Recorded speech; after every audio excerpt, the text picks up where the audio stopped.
दिग्गज इंद्र सभी देवों के साथ कैलाश पर्वत गए और शिव जी से बोले, महादेव, राक्षसों ने धरती और स्वर्ग लोक दोनों में हाहाकार मचा दिया है। कृपया आप संसार में संतुलन बनाए रखने के लिए इन राक्षसों का संहार करें। आप सभी चिंता न करें देव, संसार का संतुलन बनाए रखने के लिए मैं इन राक्षसों का संहार अवश्य करूंगा। ये कहकर शिव जी ने अपना त्रिशूल उठाया और देवों की सहायता के लिए उनके साथ चले गए। शिव जी की अनुपस्थिति में पार्वती जी कैलाश पर्वत पर अकेली थी। जब वो स्नान के लिए जा रही थी तभी उन्हें एक विचार आया। वैसे तो कैलाश में बिना आज्ञा कोई प्रवेश नहीं कर सकता, किंतु फिर भी मुझे अपनी सुरक्षा के लिए कुछ करना चाहिए। ये सोचकर उन्होंने अपने लेप की मैल से इंसान का पुतला बनाकर मंत्र उच्चारण कर उसमें प्राण डाल दिए। पहली श्वास लेते ही उस बालक ने पार्वती जी से पूछा, मैं कौन हूँ? तुम मेरे पुत्र गणेश हो। मैं स्नान के लिए जा रही हूँ। तुम कुछ देर द्वार पर पहरा दो और जब तक मैं स्नान कर रही हूँ तुम किसी को अंदर प्रवेश मत करने देना। जैसी आज्ञा माता।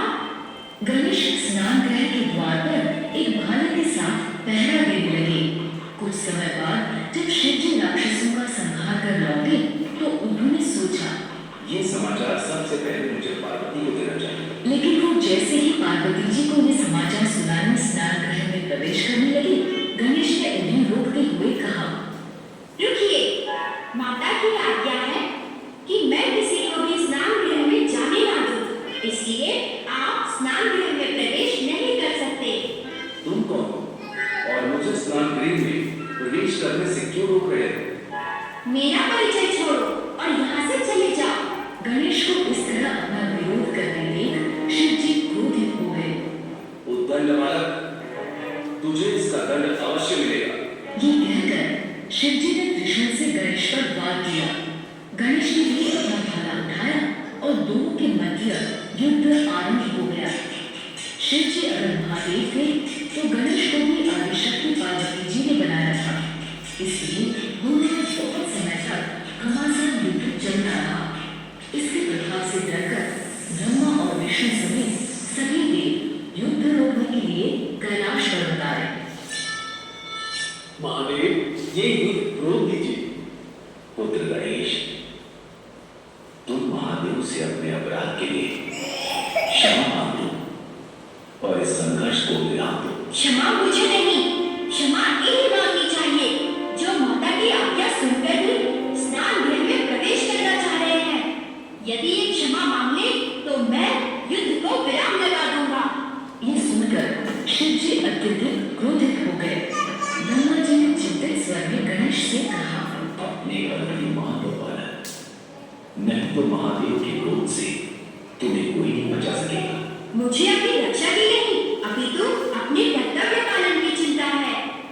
रहने दीजिए ब्रह्मदेव, मुझे इस दुष्ट बालक को दंडित करना ही होगा।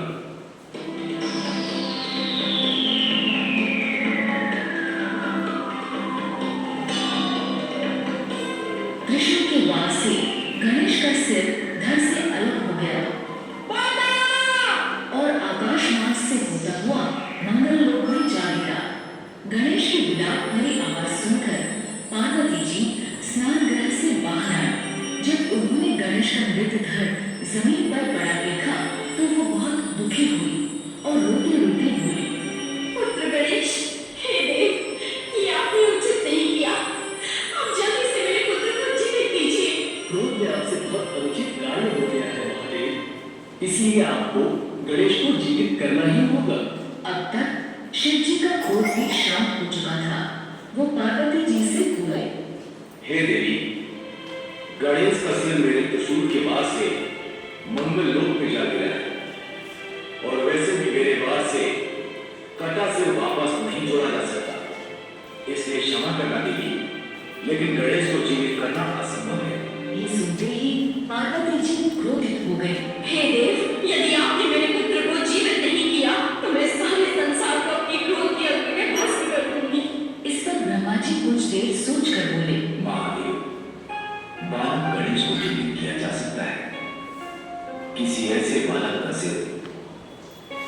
आपके त्रिशूल से ना काटा गया हो, बालक गणेश के घर से चुना जा सकता है।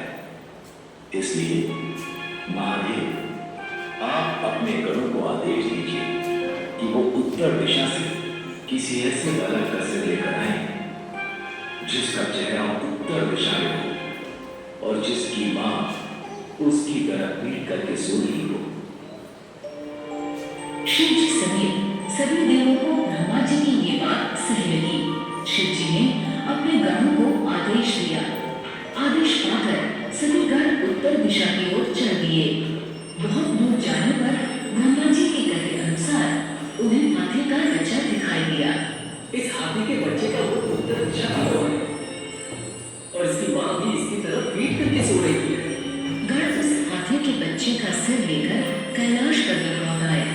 शिव जी ने हाथी के बच्चे का सिर गणेश के धड़ से जोड़ दिया और गणेश पुनः जीवित हो गए। पार्वती जी गणेश को जीवित देखकर प्रसन्न थी, लेकिन अपने पुत्र के सिर पर हाथी का सिर देखकर थोड़ी निराश भी थी। आपने मेरे पुत्र को एक हाथी का मस्तक क्यों लगाया? अब सारा संसार मेरे पुत्र का उपहास करेगा।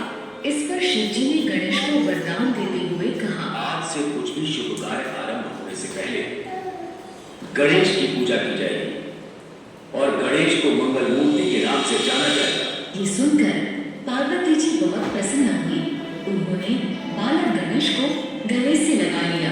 शिव जी ने भी गणेश को गले से लगा लिया। इस तरह गणेश का जन्म हुआ और उनका नाम मंगल मूर्ति पड़ गया।